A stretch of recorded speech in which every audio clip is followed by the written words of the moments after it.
দিনটা ছিল শনিবার, গিয়েছিলাম আমি পড়াতে। পড়িয়ে আসার সময় দিদি আমাকে ফোন করে বলল, বোন আজকে খুব পোলাও খেতে ইচ্ছা করছে। সেই মতো পোলাওয়ের চাল আর পনির নিয়ে আমি এখন যাচ্ছি বাড়িতে। এরই সাথে দুধের দোকান থেকে সোনার দুধটাও নিয়ে নিয়েছিলাম। আরে এটা ওষুধ। কে বলেছে এটা চকলেট? এটা ওষুধ। এটা ওষুধ। ওষুধ তো ওষুধ বলছি। মাকে জিজ্ঞেস কর, মাকে জিজ্ঞেস কর, মাকে জিজ্ঞেস কর, মাকে জিজ্ঞেস কর। নো, এটা ওষুধ বলছি, এটা ওষুধ। খেলি কেন?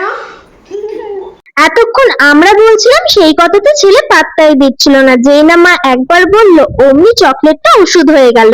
এইদিকে খাবার পড়ে আছে, সেই দিকে মহারাজের পাত্তাও নেই। উনি এখন ঝিনুকে করে জল খেতে ব্যস্ত। সকালে দিদির কথা মতো যে পোলাওয়ের চাল আর পনিরটা নিয়ে এসেছিলাম তা দিয়েই মা আজকে বানিয়েছে পোলাও, পনিরের তরকারি আর তার সাথে আলুর দম। এখন তো ব্লিঙ্কিট থাকাতে সবকিছুই সুবিধাজনক হয়ে গেছে। খেতে বসার আগে অর্ডার করে দিয়েছিলাম একটা আইসক্রিম, কিছুক্ষণের মধ্যে চলেও এসেছিল। খাওয়া দাওয়া শেষ হয়ে গেছে, এবার আমরা সবাই মিলে খাবো আইসক্রিম। এনে খা, খা না, খা না। মুখটা হাতটা সরা। কি বলছিস আমি বুঝতে পারছি না, ঠিক করে বল।